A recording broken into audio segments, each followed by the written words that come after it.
Amados, quem trouxe a Bíblia aí? Levanta lá para o alto. Isso é um? Abra sua Bíblia, por favor, em Gênesis capítulo 32. Nós seguiremos hoje com a nossa série de sermões intitulada Encontros com Deus. E hoje nós meditaremos a partir do encontro que Deus teve com Jacó. Gênesis capítulo 32, a partir do verso 22. Quem achou o texto diz amém. Quem ainda não achou, diz misericórdia. Olha aí, rapaz. Ou não quis falar, ou todo mundo achou mesmo.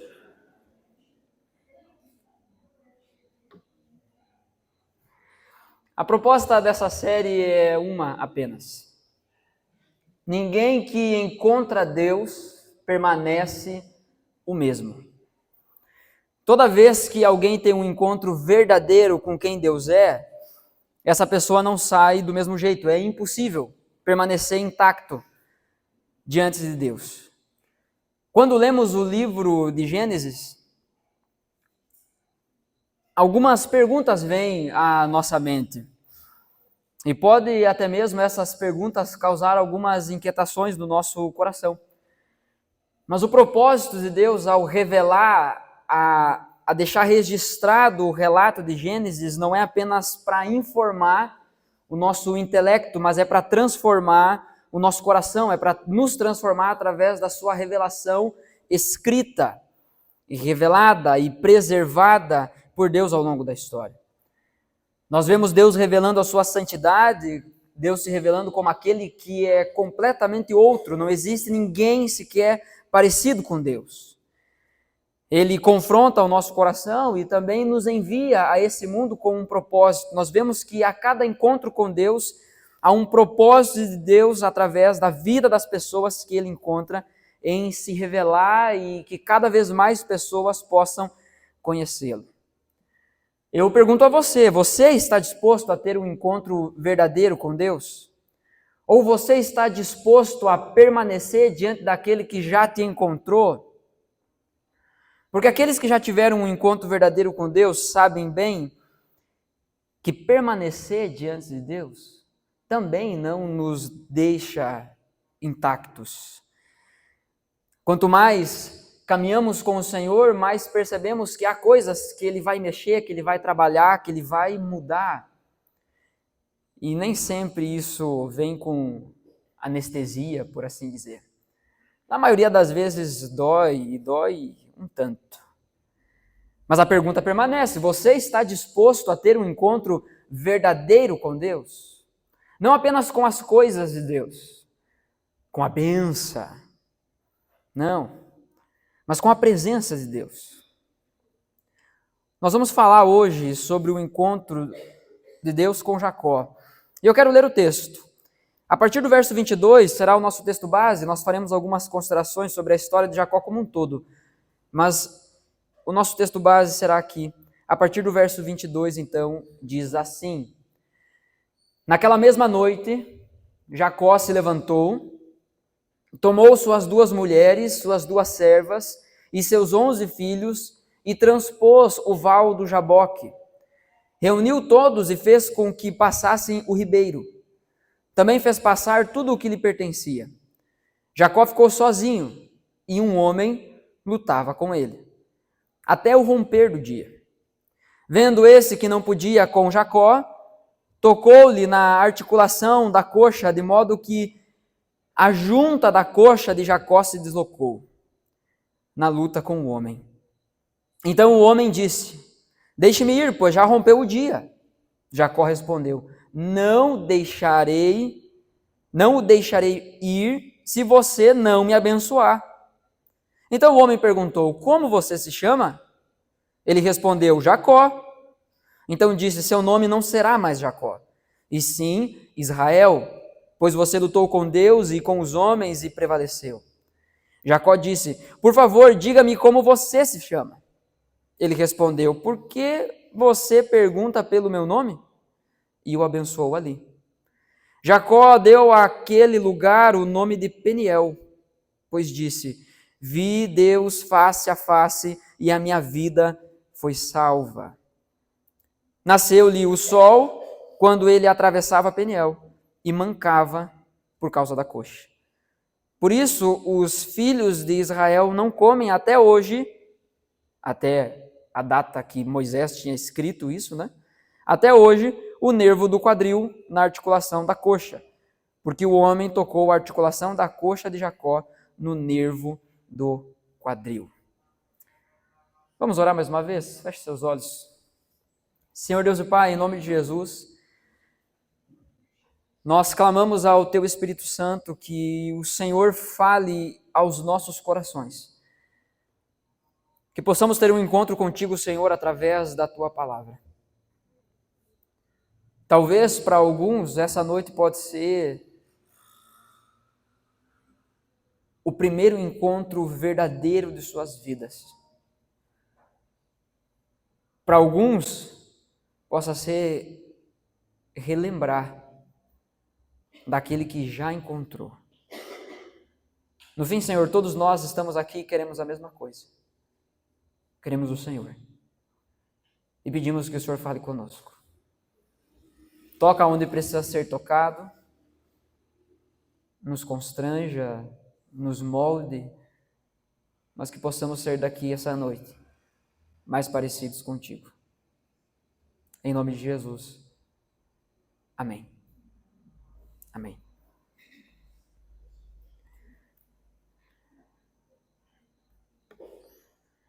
Você se lembra da última vez que um dia aconteceu exatamente como você tinha planejado?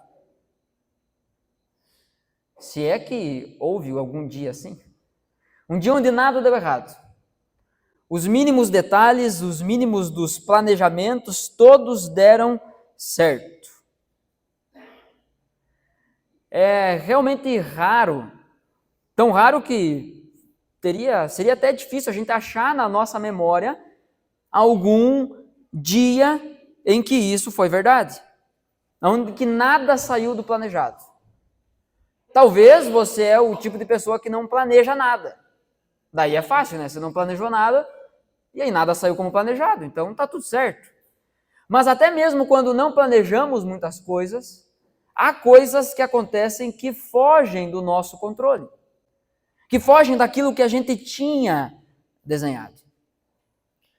A pergunta que eu lhe faço é: quanto da sua energia diária ou na semana é dedicada, é drenada apenas para garantir que tudo continue funcionando perfeitamente?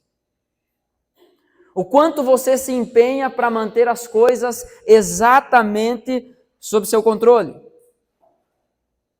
Pense bem. Vivemos em dias, numa cultura em que somos pressionados a sermos os protagonistas da nossa própria história.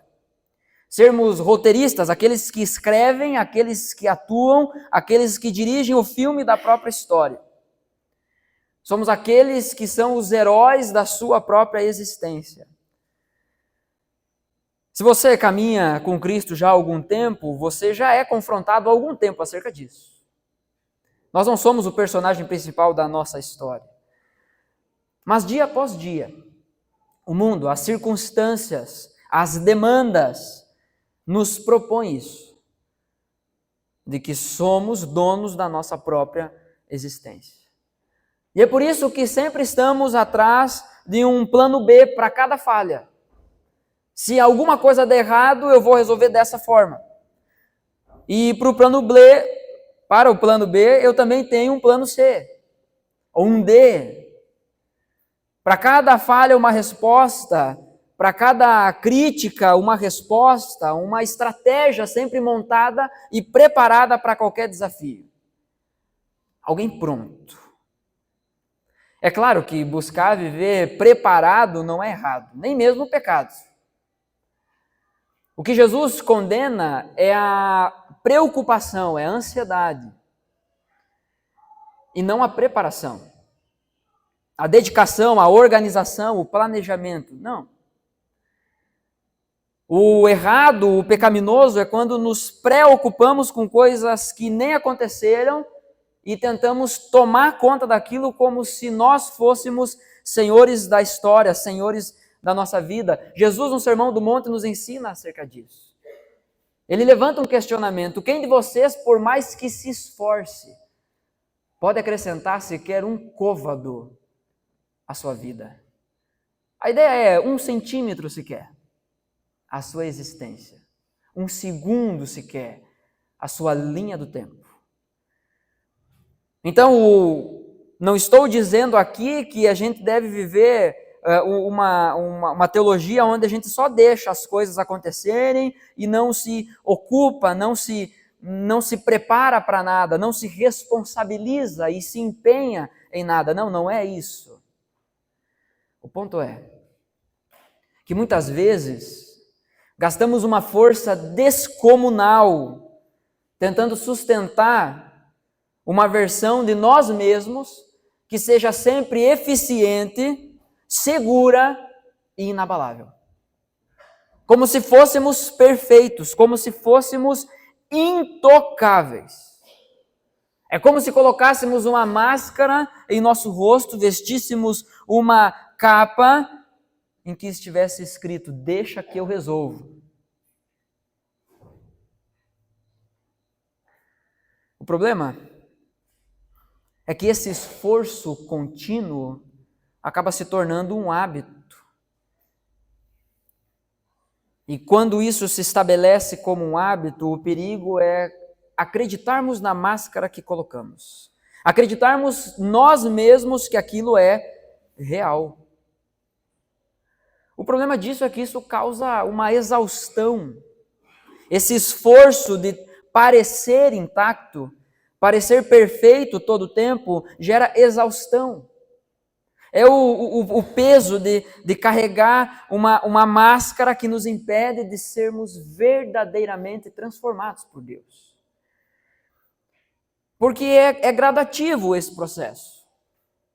Eu começo fingindo que sou algo para as pessoas mais distantes, isso é um tanto fácil. Com as redes sociais, você acredita em cada coisa, né? É perigoso hoje a gente falar. Sexta-feira nós estávamos no PG e eu comentei de um fato que eu vi, com certeza do que eu estava falando. E aí alguns perguntaram: tá, mas será que não é IA isso aí? E aí eu comecei a botar dúvida na minha certeza. Porque hoje a gente vê na internet, na rede social, as pessoas colocam aquilo que elas querem que os outros acreditem. É relativamente fácil mentir ou enganar as pessoas que estão longe. Mas a mentira, de certa forma, sempre traz uma recompensa. A máscara sempre traz uma recompensa. Superficial, imediata, mas traz. O problema é que o coração pecaminoso, ele começa a ficar viciado nisso. E aquelas pessoas que eram enganadas, que estavam apenas a longa distância, agora também já estão mais perto. A máscara começa a ser usada também diante das pessoas que estão mais perto, os familiares. E isso vai escalando, vai tomando proporções cada vez maiores. Daqui a pouco nós estamos com máscaras diante dos nossos irmãos, estamos com máscaras diante dos nossos cônjuges, estamos com máscaras diante dos nossos filhos. E o pior de tudo é quando nós mesmos nos vemos diante do espelho com essa máscara. E aí nós somos capazes de olhar para Deus e tentamos convencer a Deus de que somos aquilo que nós mesmos colocamos em nosso rosto. É o peso de carregar uma máscara, de vestir essa capa que nos impede de sermos verdadeiramente transformados por Deus. Há quem diga que o pior tipo de cansaço não é o físico, é o emocional, é o psicológico. Mas o cansaço, o desgaste, o peso do qual eu estou falando aqui agora, é o cansaço, é o peso que carrega aquele que sente que precisa encenar até mesmo diante de Deus.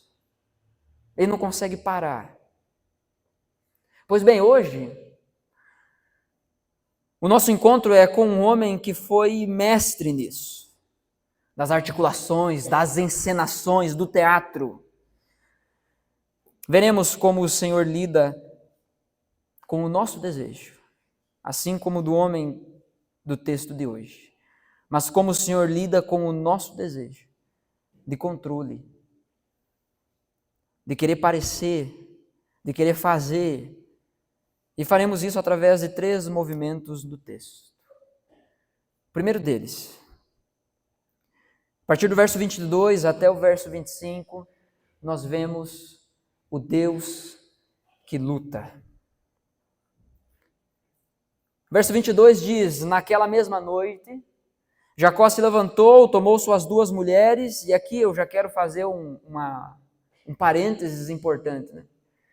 Você não vai encontrar na Bíblia Deus dizendo assim, olha aqui, ó, parabéns para Jacó, ele tinha 2 mulheres. Não.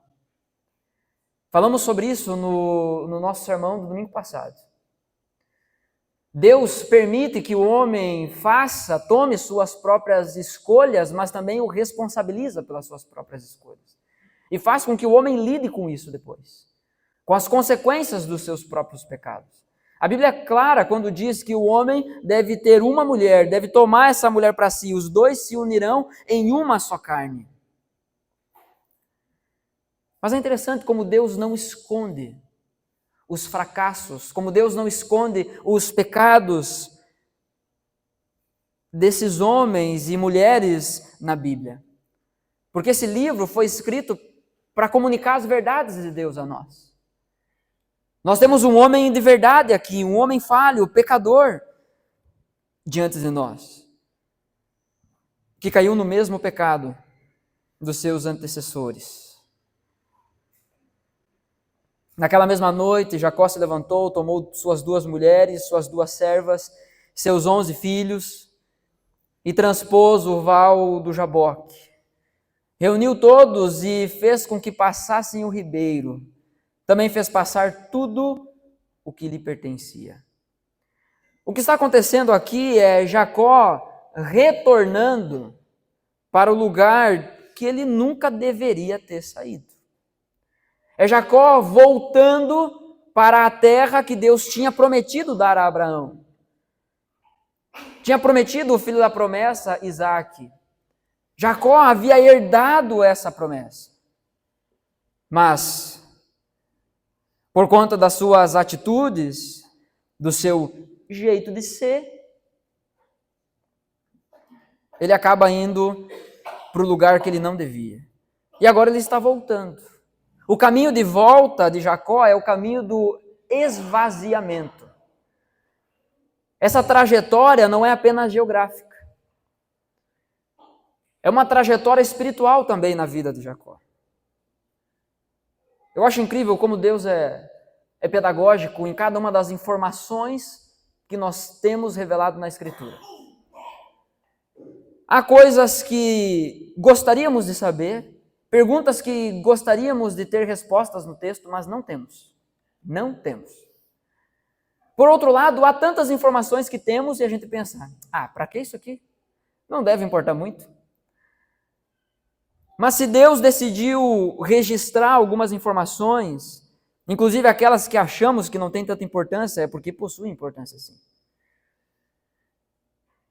O grande teólogo Francis Schaeffer, ele diz que os detalhes geográficos e de tempo nas narrativas de Gênesis nos mostram Deus querendo dizer para a gente, isso aqui aconteceu e aconteceu de verdade, num lugar, numa época específica. Isso não é uma história que alguém está contando e a cada conto aumenta um ponto. Não. Tanto é que o encontro de Deus com Jacó acontece num lugar significativo.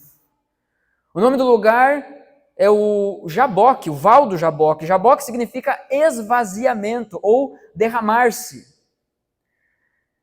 É esse lugar onde a bagagem acumulada em 20 anos de Harã, a cidade, a localidade que Jacó tinha fugido,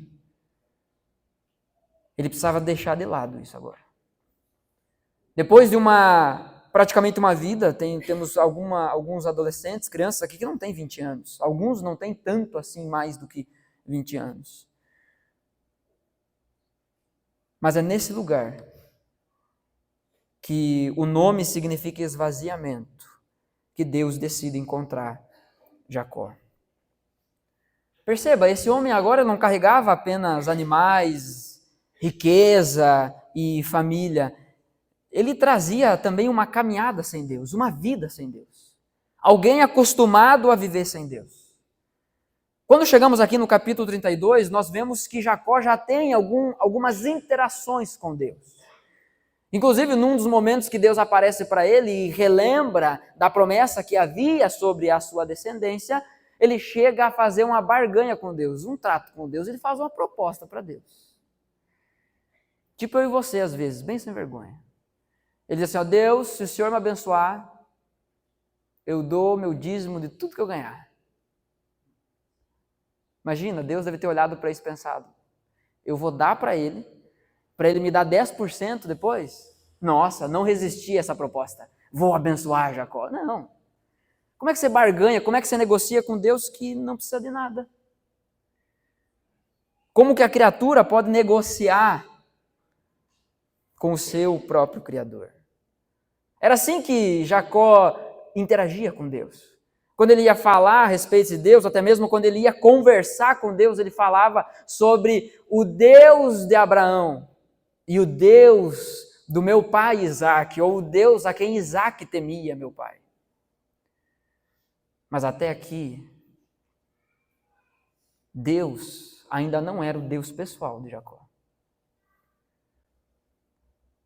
Essa é a realidade, às vezes, de algumas crianças, alguns adolescentes, até mesmo alguns adultos.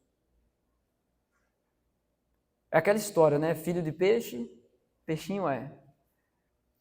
Mas filho de crente, não necessariamente crente é.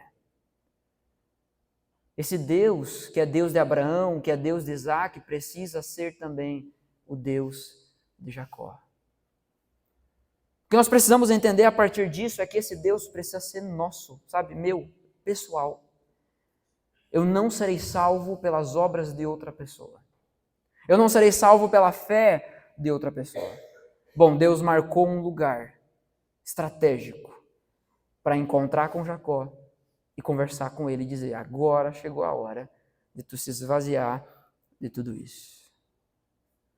Vamos relembrar um pouquinho da história de Jacó?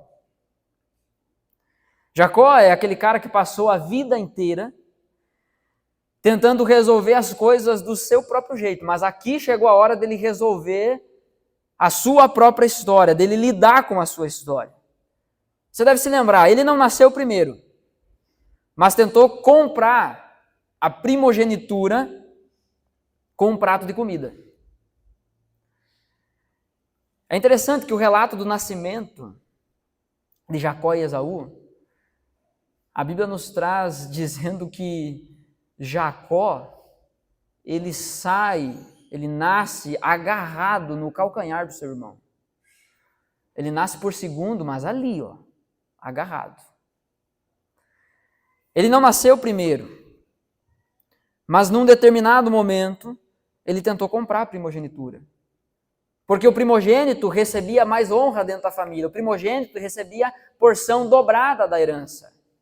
Um pai com aí, 10 filhos, morria, todos iam ganhar uma parte da herança. Mas o primogênito ganharia 2 partes, ganharia o dobro de todos os outros. E Jacó tentou comprar, se valendo de um momento de fraqueza e tolice do seu irmão, que era caçador, Esaú era caçador. E no momento de fome, o relato nos diz que Esaú chega e diz assim, eu estou morrendo de fome, me dá um pouco desse prato vermelho aí que você está fazendo. E aí, assim como lá na frente Jacó tentou fazer com Deus, ele fez com o irmão dele, eu te dou, mas se tu me vender o direito da primogenitura. Esse é o retrato de Jacó. Ele não tinha a bênção do pai como primogênito. Mas então ele enganou o seu pai, para conseguir através de uma refeição de caça. Isaac já velho, a Bíblia diz, sem conseguir enxergar direito, ele vai, Jacó coloca uma roupa com pele peluda, porque seu irmão era muito peludo, e ele coloca a roupa do seu irmão e chega diante do seu pai e finge ser Esaú. Porque era comum de que quando o grande patriarca da família estivesse chegando no horário da sua morte, prestes a morrer, ele dava ali a sua bênção, ele abençoava o primogênito. E nós precisamos entender o ponto da história, da revelação progressiva que estamos.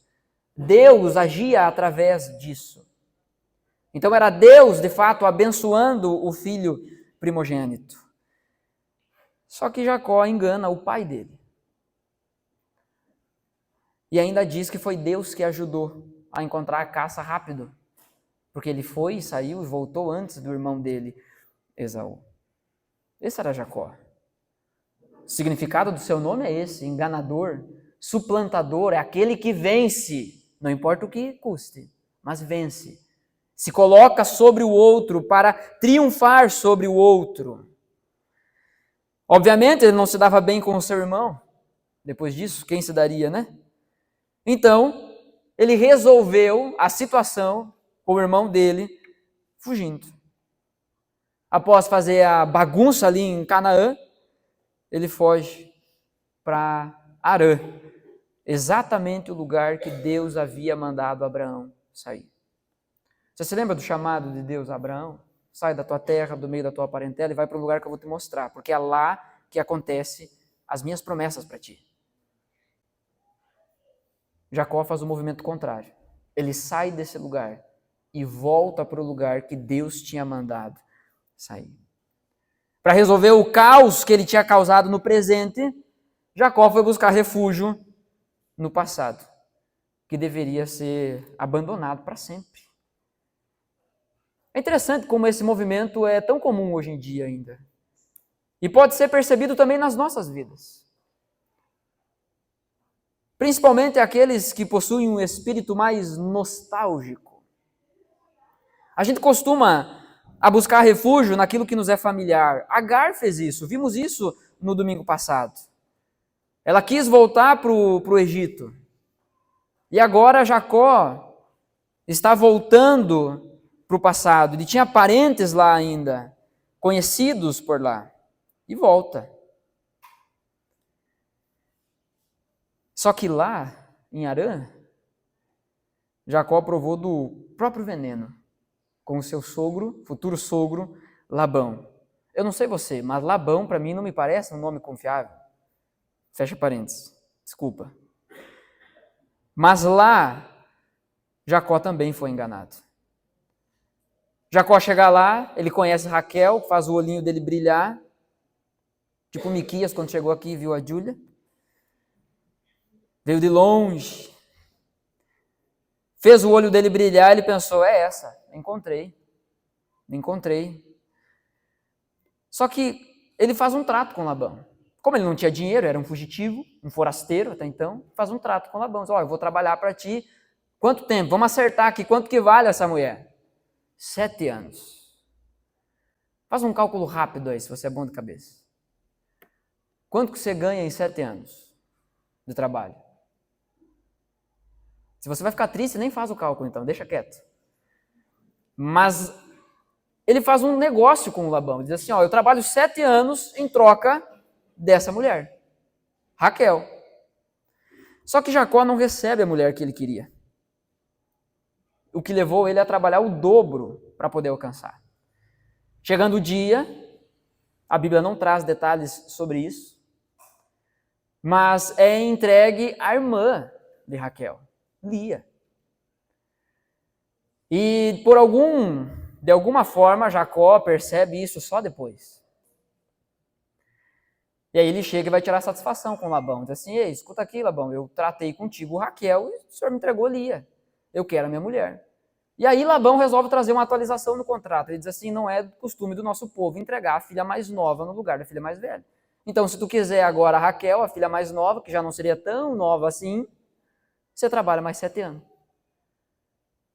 Qualquer um de nós pensaria assim, talvez Lia, tá bom, né? Mas Jacó não. Imparável. Suplantador, aquele que vence. Aquele que passa por o que precisa ser passado para alcançar o que quer. E ele trabalha mais 7 anos. O texto diz que para ele foi como se fosse poucos dias, pelo tanto que amava Raquel. E aí, Miqueias, é desse amor que a gente está falando? É interessante perceber como ao longo da sua trajetória, Jacó vai provando daquilo que ele fez, colhendo aquilo que ele próprio plantou. Já depois, tendo então Raquel como sua esposa, a menina dos seus olhos, ele permanecia trabalhando para Labão. E aí chega um momento que ele diz assim, eu quero ir embora, eu preciso cuidar da minha própria família. Só que Labão nega isso para ele. E diz, não, fica aqui, eu percebi que a mão do Senhor está sobre ti. Fica aqui comigo, trabalhando, Deus trouxe prosperidade através da tua vida. Pode dizer qual é o teu salário, que eu pago para ti. Olha só, parece que o jogo virou, não é mesmo? Agora ele poderia escolher o seu salário. Só que quando ele escolhe o seu salário, e eu não vou entrar nos detalhes disso aqui, mas quando ele escolhe o seu salário, e chegava a hora de receber, Labão ia lá e atualizava de novo o contrato. Ele mudava o pagamento. Eu vou ficar com o gado que é dessa cor, tá bom. Chegava o dia do pagamento, não, é que essa cor é a minha, o teu é o outro. E assim aconteceu algumas vezes. Lá na frente, quando Jacó conversa com Labão, diz assim, ele acusa Labão e diz, o Senhor mudou o meu salário 10 vezes. Se foi 10 vezes, eu não sei, mas foi algumas vezes. Porém, Deus permaneceu fiel à sua promessa. E Jacó enriqueceu mesmo assim. Mas foi acusado pelos filhos de Labão, pela família de Labão, de ter tomado as coisas da família de Labão. E aí então Jacó chega para suas esposas e resolve é bom, né? Decide resolver essa situação. Em Gênesis capítulo 31, verso 2, nos é informado que Deus fala com Jacó para que ele volte para a terra do seu pai. Terra da qual ele não deveria ter saído. Mas mais uma vez, ao invés de conversar com seu sogro, então, e dizer o que estava acontecendo, não. Ele decide resolver do seu próprio jeito. Ele vai conversar com as suas mulheres e diz assim, vamos dar um perdido. Vamos fugir. E é o que acontece. Jacó foge. Aparentemente, ele não é tão rápido, porque o sogro o alcança. Por misericórdia de Deus, há uma reconciliação ali, entre Labão e Jacó e as famílias. Depois dessa reconciliação, Jacó segue adiante, com o destino traçado, Canaã, a terra que ele não deveria ter saído. Mas no meio dessa trajetória, nesse lugar chamado Jaboque, um lugar que Deus preparou para o esvaziamento, Deus então encontra Jacó. Mas Jacó, o suplantador, o esperto, o enganador, aquele que vence e faz o que for necessário para isso, agora ele está indo de encontro ao seu irmão Esaú. E ele traça uma estratégia. Ele começa a ir mandando aos poucos brindes, presentes. E o texto diz que a intenção dele era aplacar o rosto de Esaú, acalmar ele, acalmar os ânimos. Então ele manda os seus servos irem, levando os seus bens, e a cada leva, a cada grupo que ia alguém mais importante, e sempre com o mesmo recado. Nós trazemos aqui presentes do seu servo Jacó, e ele está vindo atrás de nós. Vai preparando o caminho, vai preparando o caminho. Só que numa dessas, depois que o primeiro grupo volta, mensageiros voltam, ele descobre que Esaú está vindo também ao encontro dele, com 400 homens. Ele pensa, o que eu vou esperar desse encontro? O cara que eu enganei, fugi, está aí há 20 anos acumulando raiva de mim. Ele começou a ficar com medo, porque diferente de Esaú, que era caçador, Jacó, a construção do texto nos mostra que ele era aquele que ficava em casa. Inclusive, ele era preferido pela sua mãe. Porque ele não ficava caçando, fazendo outras atividades que talvez os outros homens normalmente fariam. Ele ficava em casa junto com a sua mãe. Ele não tinha essas habilidades. Ele não construiu um exército. Ele tinha bens e a sua família. E é isso que ele usa, então, para aplacar a ira, para aplacar o rosto do seu irmão. E assim ele vai fazendo, mandando um por um, grupo por grupo. Até que chega um momento em que ele passa, então, as suas mulheres, seus filhos, e por algum motivo, ele entendeu que deveria ficar sozinho naquela noite. O verso 24 nos diz, de Gênesis 32, Jacó ficou sozinho e um homem lutava com ele até o romper do dia. Vendo este que não podia com Jacó, tocou-lhe na articulação, de modo que a junta de Jacó se deslocou na luta com o homem. É interessante como, às vezes, Deus nos coloca em situações que são como espelhos do nosso coração. Foi isso que Jacó viveu até aqui, na sua jornada. Aquele que enganou agora também era enganado. Aquele que saiu fugido com coisas que não eram suas, agora está entregando as suas próprias coisas. Jacó ainda, o texto aqui, Jacó ainda não sabe no início dessa luta, mas o texto logo vai nos mostrar que esse homem com quem Jacó lutava não era um homem qualquer. A Bíblia diz que o anjo do Senhor lutava com Jacó. Lembre-se, não um anjo do Senhor, que já seria bastante, mas o anjo do Senhor. Era uma manifestação específica da parte de Deus. O texto diz, e um homem lutava com ele. Você já lutou com Deus? Não assim, de dar soco, tapa. Mas você já lutou com Deus sozinho? Sem palco? Ou encenação? Você já enfrentou Deus?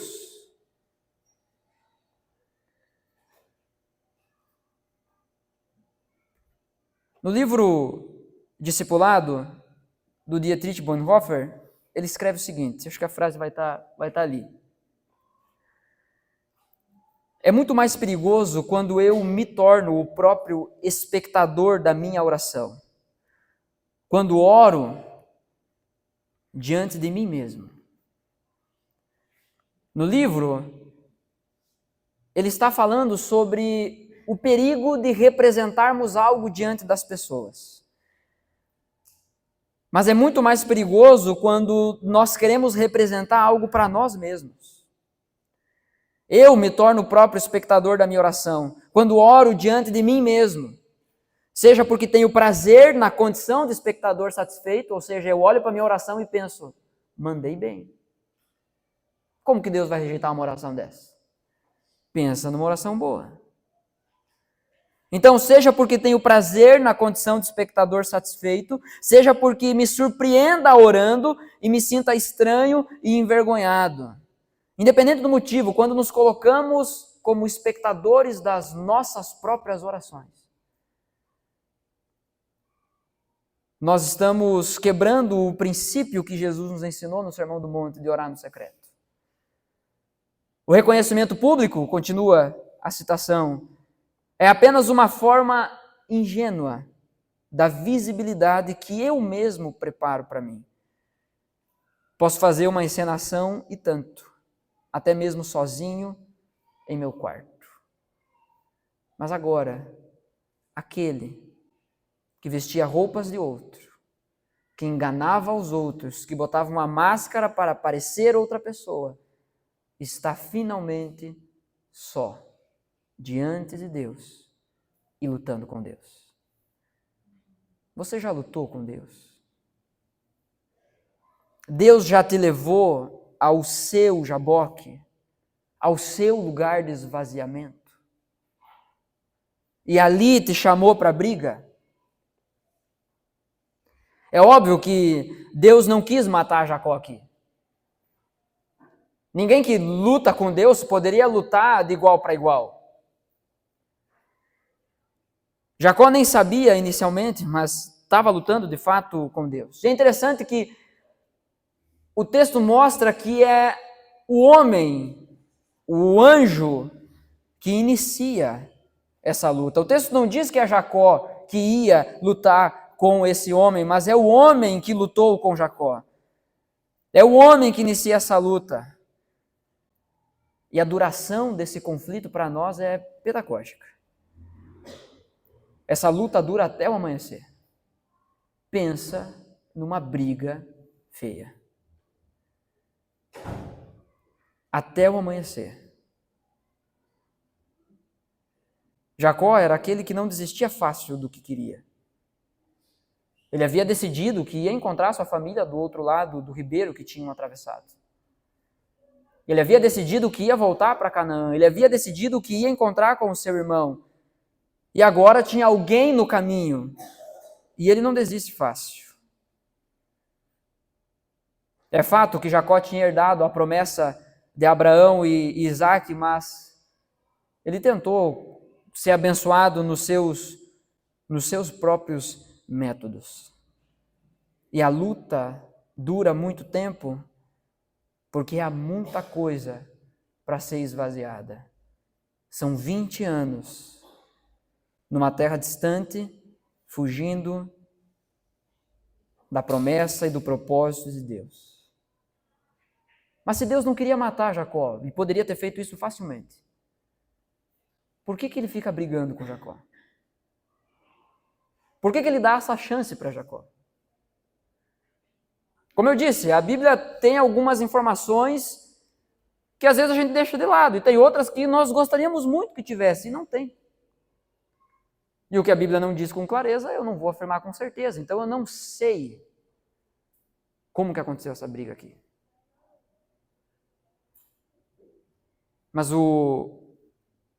para que inicialmente Jacó acreditasse que estava brigando com um homem, é porque tinha de fato um homem ali. É por isso que muitos teólogos vão sugerir que estamos diante de uma cristofania, ou seja, a pré-encarnação da segunda pessoa da Trindade. Jesus pré-encarnado ali. Não estou dizendo que é, mas também não seria nenhum absurdo. Porque da mesma forma que o próprio Deus encarna na pessoa de Jesus e come, dorme, chora, caminha, era um homem, o homem Deus encarnado entre nós. Mas por que isso? Por que tudo isso? Se ele não queria matar Jacó, se ele não queria destruir Jacó, por que ficar lutando com Jacó até amanhã? Bom, o propósito da luta era levar Jacó a desistir de quem era e abraçar o que Deus o separou para ser. Jacó viveu a vida inteira tentando ser aquilo que queria, ou até mesmo tentando ser o que Deus tinha prometido, mas nos seus próprios termos, no seu próprio jeito. E Deus vem contra ele. Deus vem e luta com ele. Mas esse cara era duro na queda. E por isso a luta dura até o amanhecer. Quanto tempo faz que Deus está lutando contra você? Há áreas na sua vida em que você ainda não se deu por vencido? Há áreas da sua vida que você ainda disse, não, isso aqui é meu. E isso eu não divido com ninguém. Quanto tempo? Talvez não é só uma noite, talvez já são meses, anos, talvez fazem 20 anos. O propósito da luta era que Jacó abraçasse quem Deus queria que ele fosse. Da mesma forma hoje, irmãos, Deus vem e luta contra o nosso orgulho e nos confronta para nos salvar de nós mesmos. Ele toca onde dói. Ele vem contra nós, não para nos destruir, mas para nos moldar, para nos fazer desistir daquilo que não vem dele. Há um versículo em Romanos capítulo 8 que amamos. Se Deus é por nós, eu disse que amamos, parece que eu estava mentindo. Se Deus é por nós, mas e se Deus for contra nós? E aí, quem que poderá nos defender?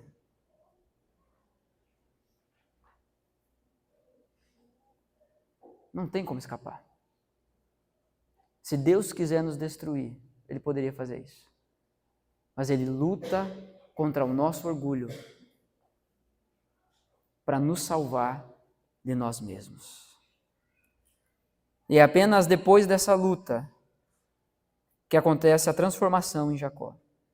Então, nesse texto, nos é revelado o Deus que luta e o Deus que transforma.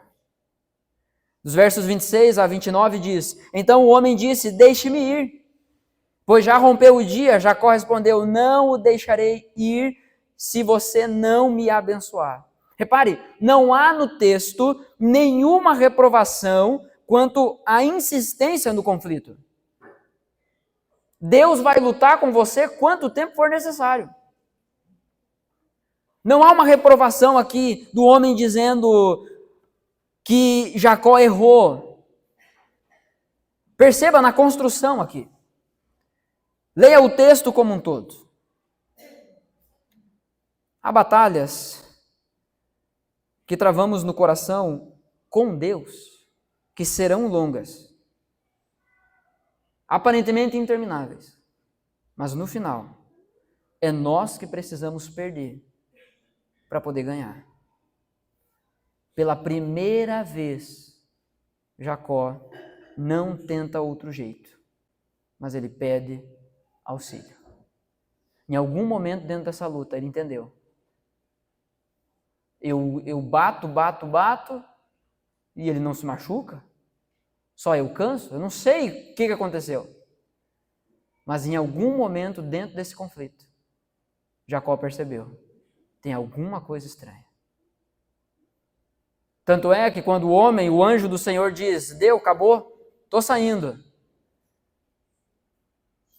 Jacó pela primeira vez, não tenta outro jeito.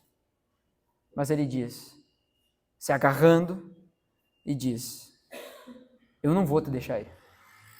Não antes de me abençoar. Eu não quero mais a bênção do meu pai. Eu não quero mais a bênção do meu avô. Eu não quero mais a bênção do meu irmão. Eu quero aqui e agora a tua bênção sobre a minha vida. E eu não vou largar. Eu não vou te deixar ir até o Senhor me abençoar. Quero repetir a pergunta. Você já lutou com Deus desse jeito?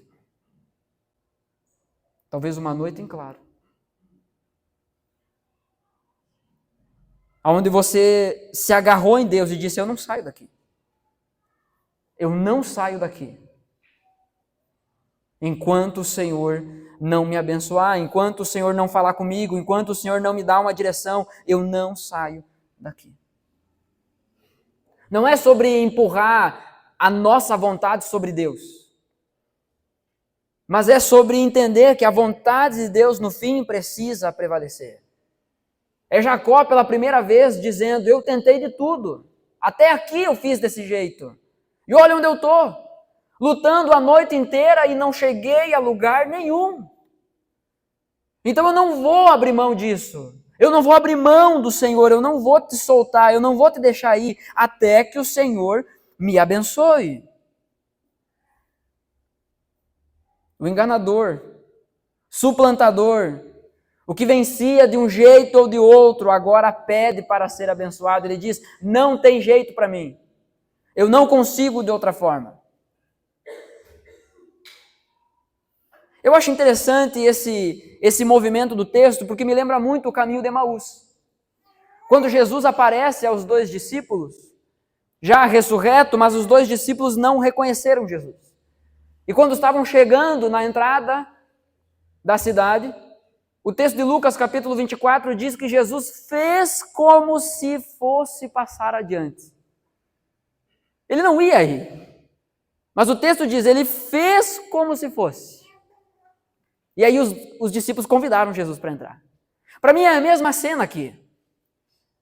É o anjo dizendo assim: tá, deu, eu não posso mais contigo. Vou embora, acabou, hein? É isso? Você vai ficar brigando comigo a noite inteira? Tentando me vencer? É isso mesmo, Jacó? Você vai ficar dando murro em ponta de faca a noite inteira? Ele fez como se tivesse perdido isso. Perdido essa batalha. Mas pela primeira vez, então, esse Jacó pede para a pessoa certa, para o lugar certo, para ser abençoado, e faz isso de uma forma pessoal. No verso 27, o homem, Deus, perguntou: como você se chama? Ele respondeu: Jacó. Essa pergunta não era estranha aos ouvidos de Jacó. Em Gênesis capítulo 27, versos 18 ao 20, diz: Jacó foi a seu pai e disse: meu pai. Ele respondeu: fale, quem é você, meu filho? Qual é o seu nome, meu filho? Jacó respondeu ao seu pai: sou Esaú, seu filho prometido. Quando Isaac perguntou para Jacó como é o seu nome, ele disse: eu sou Esaú, o seu filho prometido, primogênito. Fiz o que o Senhor ordenou. Levante-se, por favor, sente-se e coma da minha caça, para que depois o Senhor me abençoe. Olhe pedindo a bênção para o lugar errado. Isaac perguntou a seu filho: como foi que você conseguiu achar a caça tão depressa, meu filho? Ele respondeu: porque o Senhor, o seu Deus, a mandou ao meu encontro. Deus faz a mesma pergunta para Jacó que Isaac tinha feito: quem é você? Qual é o seu nome? E essa é a mesma pergunta que Deus faz para nós. Quem é você? Qual é o seu nome? Qual é a tua história? Você é um Jacó? Enganador, suplantador? Aquele que quer sair por cima, custe o que custar? É aquele que o problema sempre é o outro. Graças a Deus você é casado, que você tem alguém bem próximo para sempre botar a culpa.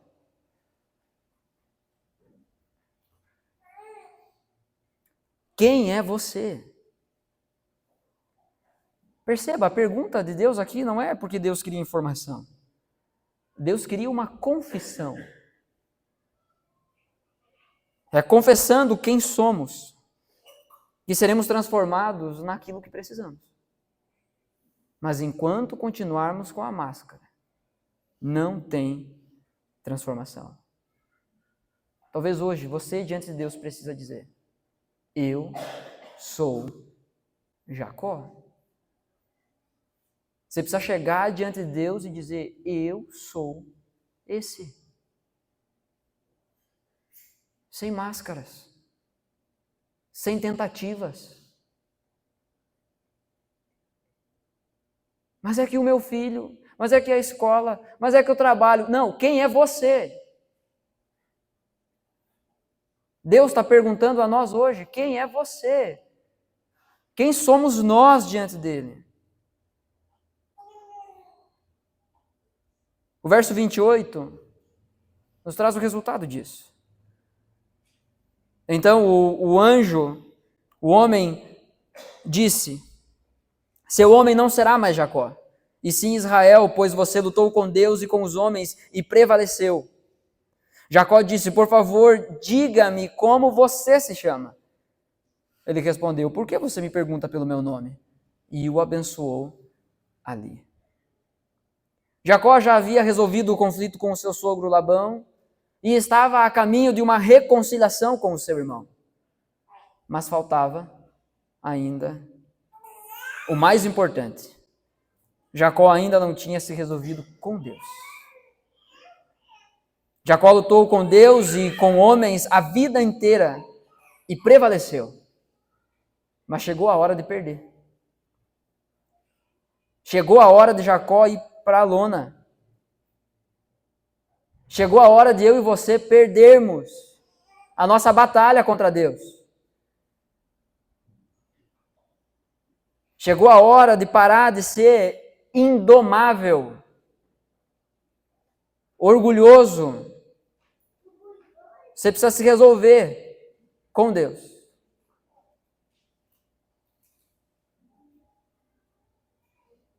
Louvado seja Deus. Alguém está escutando, acompanhando. Irmãos, nós precisamos entender que ganhar de Deus não é vitória. É condenação. Romanos capítulo 1, verso 28 ao 31 diz: e por haverem desprezado o conhecimento de Deus, o próprio Deus os entregou a um modo de pensar reprovável, para praticar coisas que não convêm. As pessoas então que acham que podem vencer a Deus, que negam quem Deus é, que acham que sabem melhor do que Deus, o verso 29 de Romanos 1 explica: estão cheios de todo tipo de injustiça, perversidade, avareza e maldade.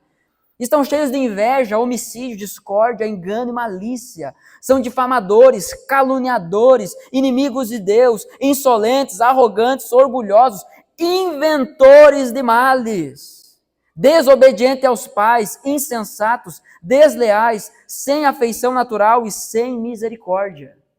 São esses que vencem, que triunfam sobre Deus, que decidem viver sem Deus. Eu venci Deus, Ele veio me confrontar e eu o venci, eu não me dobrei, Ele desistiu.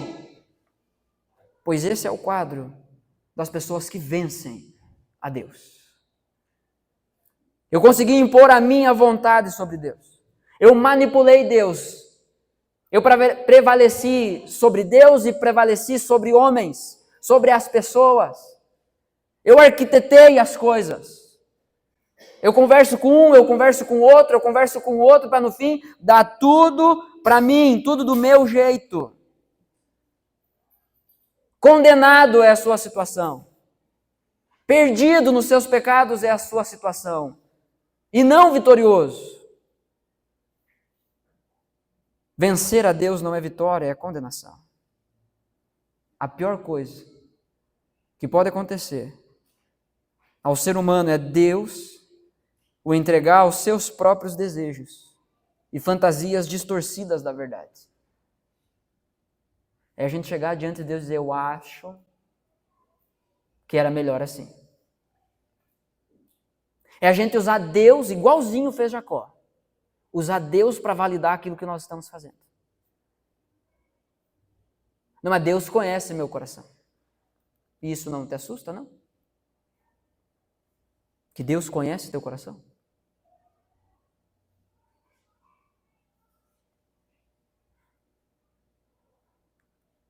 É necessário chegarmos diante de Deus como quem somos de fato.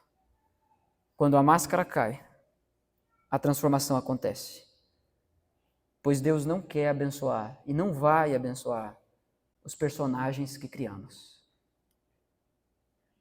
Eu sou a pessoa que ama todo mundo. E nas costas, facada em todo mundo. Eu sou aquele que está sempre pronto para ajudar. Mas daí quando você está lá em casa, recebe uma mensagem: viu, estão precisando de ajuda. Eu não vou. Olhei só a notificação. Às vezes algumas coisas se manifestam em pequenos detalhes. São personagens que criamos diante das pessoas. É a roupa de Esaú, é a máscara de Esaú, é o cheiro de Esaú, mas somos Jacó. É somente, irmãos, quando essa máscara, quando essa roupagem se desfaz, que a transformação vai acontecer.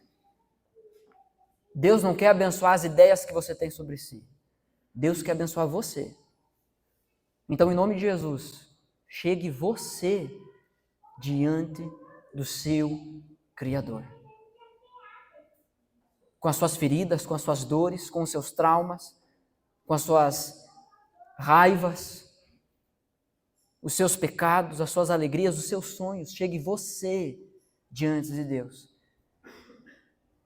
E clame a Ele: Senhor, eu não vou sair daqui enquanto o Senhor não me abençoar. Eu não quero a bênção dos outros. Eu quero o que o Senhor tem para a minha vida. Não existe bênção completa pela metade. Não adianta você se iludir e achar que não, eu vou continuar assim, meia boca com Deus. A transformação real exige a confissão da identidade real. É você como quem você é diante de Deus.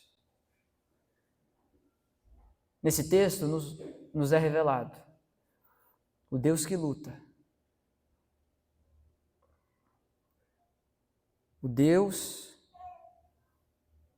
me fugiu agora aqui, o Deus que transforma, e em terceiro lugar, o Deus que marca.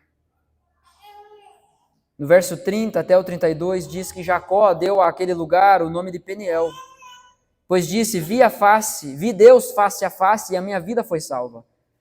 Isso lá parece discurso de alguém que venceu uma batalha?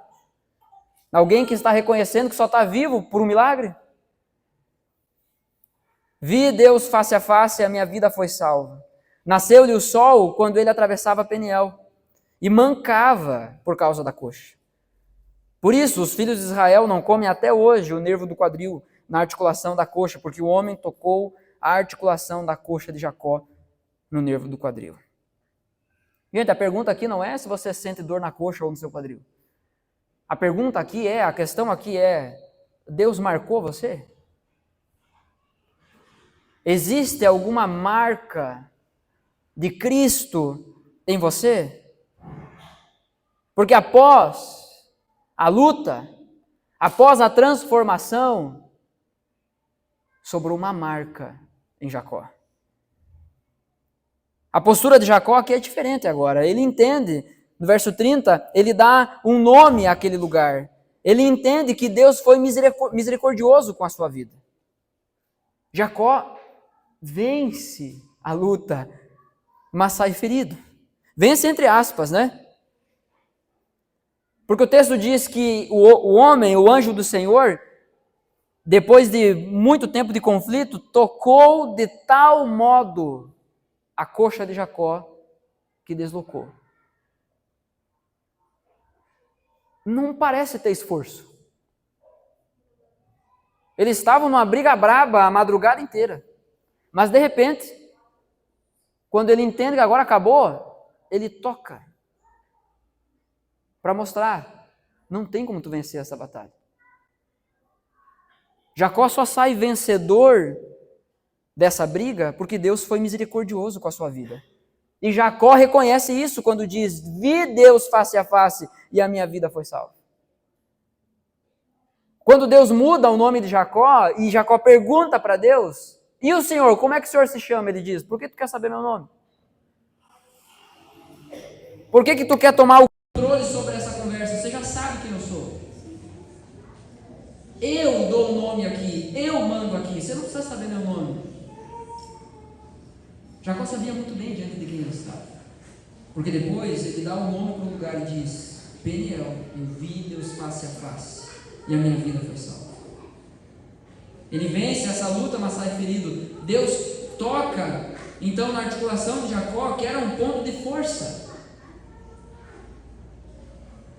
Deus quis deixar uma marca em Jacó, para que ele se lembrasse da sua dependência de Deus. Volto a perguntar perguntar a você: você foi marcado por Deus? Existe alguma marca em você que te lembra da sua dependência de Deus? Essa marca com certeza dói, porque o texto diz que deslocou a coxa. Em cada passo manco havia um lembrete de que não deveria caminhar por conta própria. Chega de olhar para longe de Deus. Chega de tentar resistir a Deus. Há uma marca em mim que me lembra: eu sou dele, eu dependo dele, e ele fez uma aliança comigo. Amados irmãos, há limitações que Deus coloca em nós para que saibamos não lutar e confiar. Há lembretes da graça de Deus sobre a nossa vida que nos apontam para a dependência. Não só sobre as nossas vidas, porque o objetivo de Deus é trabalhar em nós e também através de nós, para que a sua glória seja proclamada, para que o seu reino avance. A marca que Deus deixou na vida de Jacó também se tornou um lembrete para toda a nação de Israel, por muitos anos. Como Deus marcou você? Você consegue hoje chegar diante de Deus, reconhecendo também essa marca, reconhecendo também esse ensino, essa pedagogia da parte de Deus, chegar diante de Deus com as suas feridas, e não apenas chegar diante de Deus com as suas habilidades? Porque se Deus, de uma forma sobrenatural, abrisse esse telhado aqui, rompesse esse fogo e descesse aqui numa manifestação esplêndida da sua presença e perguntasse para cada um de nós: quem você é? O que você diria? Se ele perguntasse: me fala aí sobre as suas habilidades, me fala sobre do que você é capaz, você traria também as suas falhas?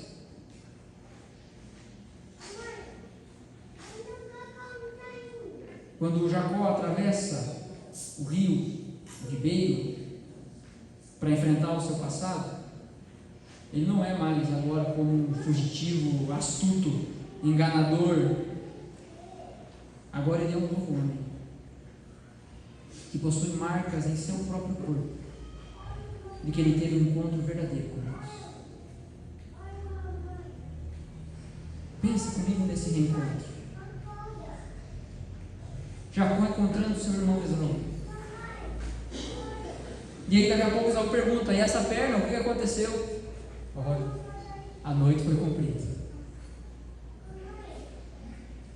Eu poderia dizer aqui que eu fiquei a noite brigando com Deus, mas na verdade eu passei a vida inteira brigando com Deus. E essa marca aqui, que numa época de força poderia representar a fraqueza, é nisso aqui que eu me glorio agora.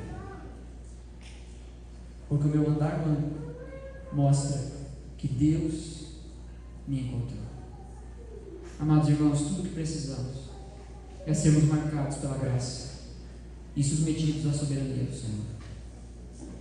A marca da graça é o que nos lembra quem somos em Deus e nos impede de voltar a fugir para longe de Deus. Diante disso, portanto, para ouvir e praticar,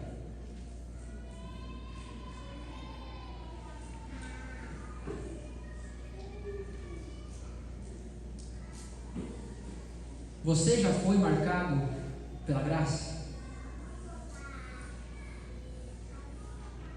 Você carrega na sua história as marcas da graça de Jesus na sua vida? Ou você carrega na sua história e proclama através da sua história marcas de autossuficiência, Porque até mesmo diante desse assunto que estamos conversando aqui, é possível que você esteja sentado aí pensando: eu não preciso disso. Você já foi marcado pela graça?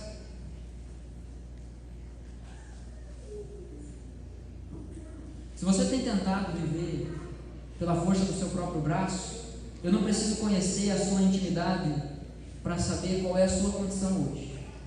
A sua condição é de alguém cansado, esgotado. Mas é provável que o nosso andar cansado seja mais porque decidimos andar de um jeito que o Senhor não deseja. Não é porque Deus está nos cansando. Afinal, o fardo dele é leve, o jugo dele é suave. Por que então é tão duro? Por que então é tão pesado? Não é que a vida vai ser fácil, a vida com Cristo vai ser fácil, a vida depois de ter um encontro verdadeiro com Deus vai ser fácil. Não! Jacó teria que atravessar o rio e encontrar com o seu irmão, passar pelo constrangimento de olhar no olho do seu irmão e dizer: eu pequei. Mas ele jamais conseguiria chegar diante de Esaú e dizer: eu sou Jacó, enquanto ele não tivesse dito para Deus: eu sou Jacó, eu sou o enganador. Você precisa primeiro resolver o seu coração diante de Deus. Você está aí correndo, cansado, desgastado, tentando resolver um monte de coisa. É problema com o sogro, é problema com o irmão, é problema com um monte de coisa. Mas Deus nos trouxe aqui hoje para nos lembrar que, em primeiro lugar, nós precisamos resolver o nosso problema com Ele. Você precisa chegar diante de Deus. Deus chama você hoje. Deus trouxe você aqui hoje para o encontro. A verdade, irmãos, é que Deus nos chama para lutar, não para destruir, mas para nos marcar com a sua graça. Então vem para o ringue, vem para o lugar de oração, vem para o lugar de adoração, de rendição. Confesse ao Senhor as suas fraquezas, as suas marcas, as suas dores. Confesse ao Senhor, vem para a luta. Ele te chama para reconhecer isso, não para te destruir, mas para te marcar com a graça dele. Entenda, em nome de Jesus, Deus não quer abençoar o personagem que você criou.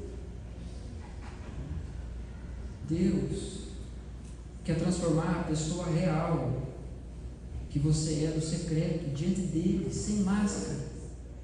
Ele quer lidar com você. Ele não quer a máscara de Esaú, ele quer o Jacó. Fujão, enganador, suplantador. Ele quer eu e você diante dele. Será que Deus já não tem marcado você? E você tem ignorado isso? Deus já tem falado com você acerca disso e você tem ignorado? Você ainda tem achado que pode com Deus, que pode vencer? O meu apelo para você essa noite é: olhe para aquela limitação ou fraqueza que te obriga a depender de Deus com alegria, pois essa é a sua maior segurança contra si mesmo. É Deus nos mostrando que precisamos dele. Em 2 Coríntios capítulo 12, verso 9 e 10, o apóstolo Paulo nos escreve falando sobre uma experiência que ele teve. Ele teve um encontro com Deus verdadeiro. Tanto é que Deus nem deixou ele falar sobre essas coisas.